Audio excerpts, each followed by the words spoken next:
The pastor had 3 of those prayer lines. I don't remember the other 2, but I know the one over there. It was the healing line. Pastor called his prayer warriors up to where they're at to start praying for these people. That was all in line. I stand up too. I'm not a prayer warrior. I stand up too, and I'm praying for them too.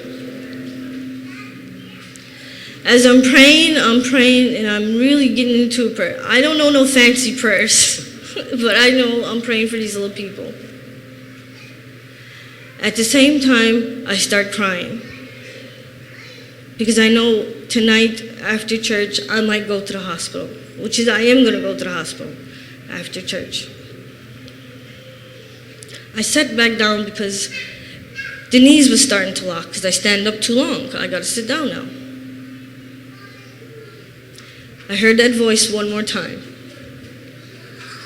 Stand up and pray. I know it wasn't my imagination because I wasn't thinking about, I'm in church, but I wasn't thinking about God. I start praying. I start praying like I was praying to my father when I was a little girl to take me somewhere to do something for me. Please, please, that's the way I'm praying to God. Please take this away because I can't take it no more.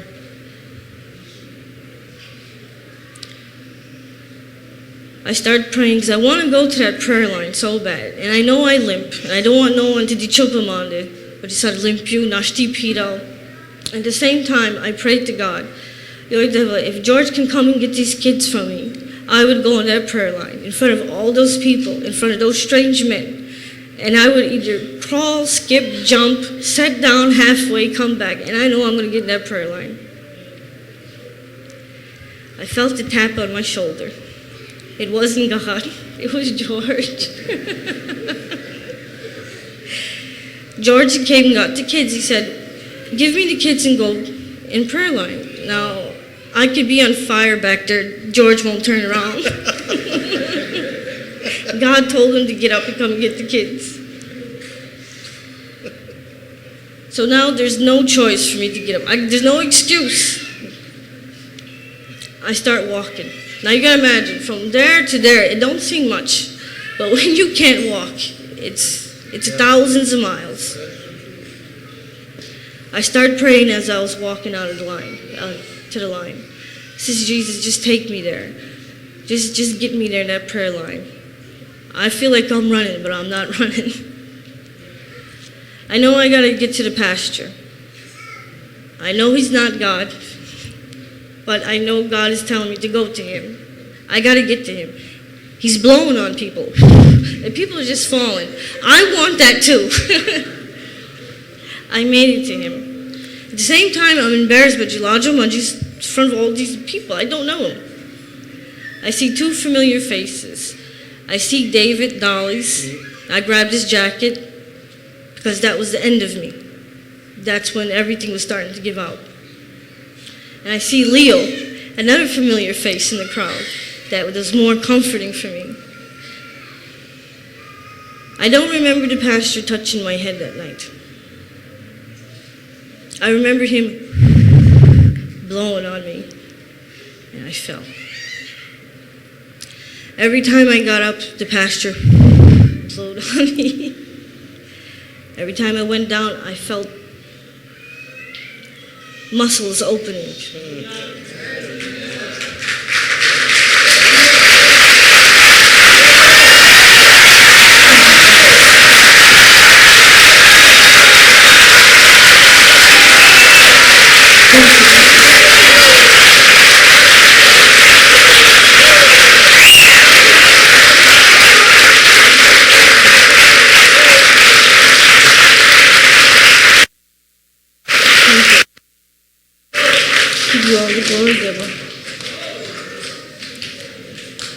I don't know how many times I went down that night, but I know every muscle opened. As I passed, I got up, the pastor told me, what is your disease? This man didn't know. I don't know if you remember that. No, I don't. You told me, what is your disease? No one knows in this church that I had a disease. I was ashamed of it. I told him I have fibromyalgia, that there's no cure in the world for. And that was it. He prayed on me. The muscles start opening. So as I passed the pasture, I noticed Nigga got limp. In seconds, there was no more limp. But at the same time, he also told me, what was your name? So I don't want to forget anything out of this. I told him my name was Michelle. It's been about 1.5 years at that time that I couldn't pick up my hands. This is very important. When he told me to pick up my hands to pray, first time in 1.5 years, my arms went straight up. I surrendered that disease that night.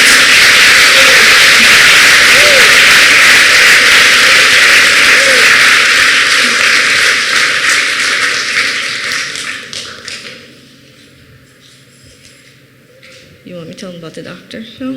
Okay. This testimony is 11 months old.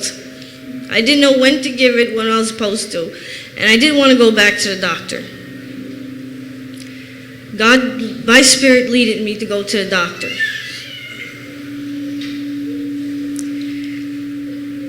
The doctor started examining me. But before he examined me, I went back there. I asked him if he was a religious man. He told me no, with an attitude. And I started to pray for him. He asked me, what did you come in for? I told him I came in to get a clean bill of health so I can give my testimony in church. Hallelujah.